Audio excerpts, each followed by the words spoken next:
Looking at the U.S. Census 2020 now, we have highlights from a virtual roundtable organized by the New York City Mayor's Office of Immigrant Affairs and the New York City Census 2020.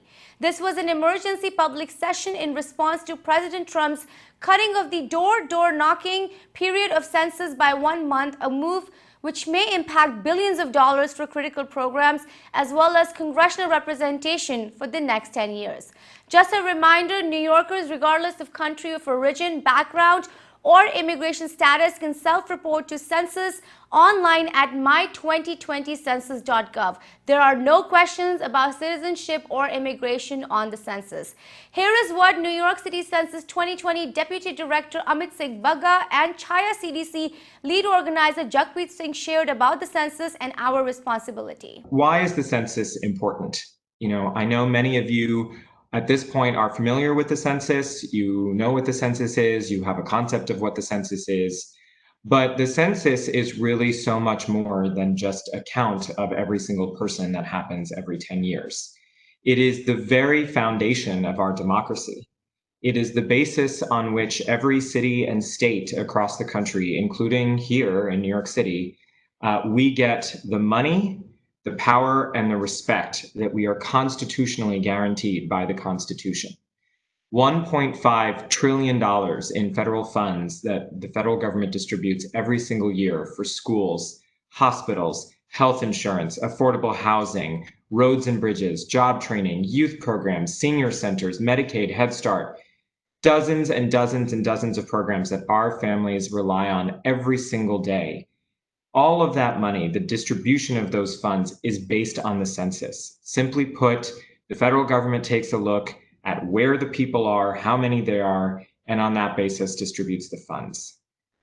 In addition to that, the census is the basis on which power, particularly power in the House of Representatives and Congress, is distributed across the 50 states. Every 10 years, after everyone in the country is counted, Congress goes through a process where it takes the 435 seats, that is a fixed number of seats, that exist in the House of Representatives, which is the lower house in Congress, and they redistribute all of those seats across the 50 states based on the census figures. So what this means is that if you have an incomplete census, if not everybody in a particular place is responding to the census, that state, that city is going to lose representation in Congress. And that is critically, critically important. It's critically important every day, every week, every month, every year, but it could not be more important for New York City right now. Why? Because as you're seeing in the headlines every single day, Congress is the place where the majority of the important decisions about what our recovery and relief from COVID-19 is going to look like are being made.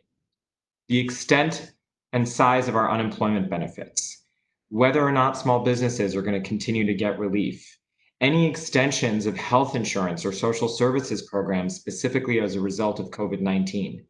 All of those decisions are being made in Congress. And right now, because New York City has just about a 54% census self-response rate, we stand to lose not one, but up to 2 seats in Congress, which means the power that we have as a city to stand up for ourselves, and not just people who are citizens, not just people who were born here, but the power that we have to represent every single New Yorker, no matter where they are from, no matter what language they speak or religion they practice.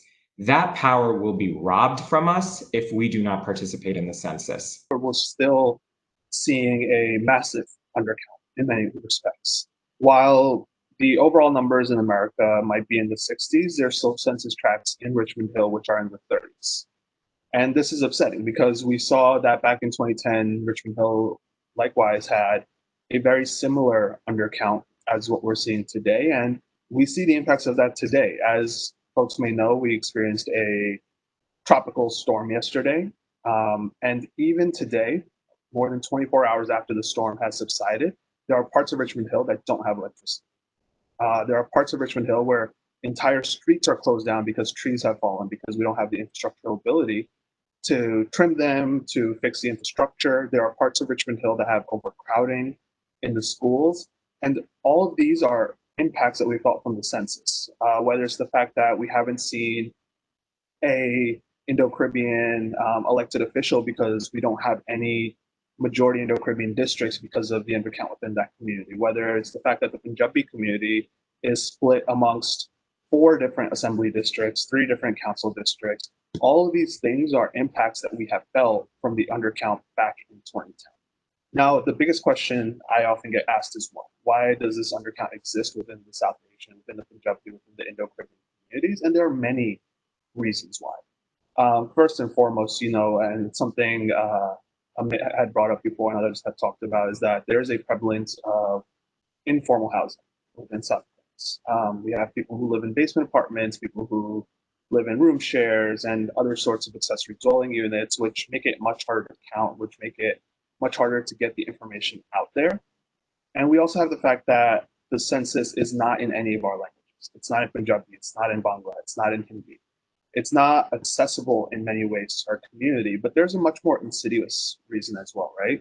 Currently, we are out 4 to 5 times a week in the streets, ensuring that we're helping folks fill out the census. We're going to as many of the gurdwaras and temples within South Queens as we can, and we want to ensure that everybody gets their count up. And that is our goal at the end of the day. And we're grateful for all of our other partners across the city, but we need all the help we can get in Queens as well. So if you do want to volunteer in South Queens, please feel free to hit us up at chiacbc.org or give us a call, which you can find on our website.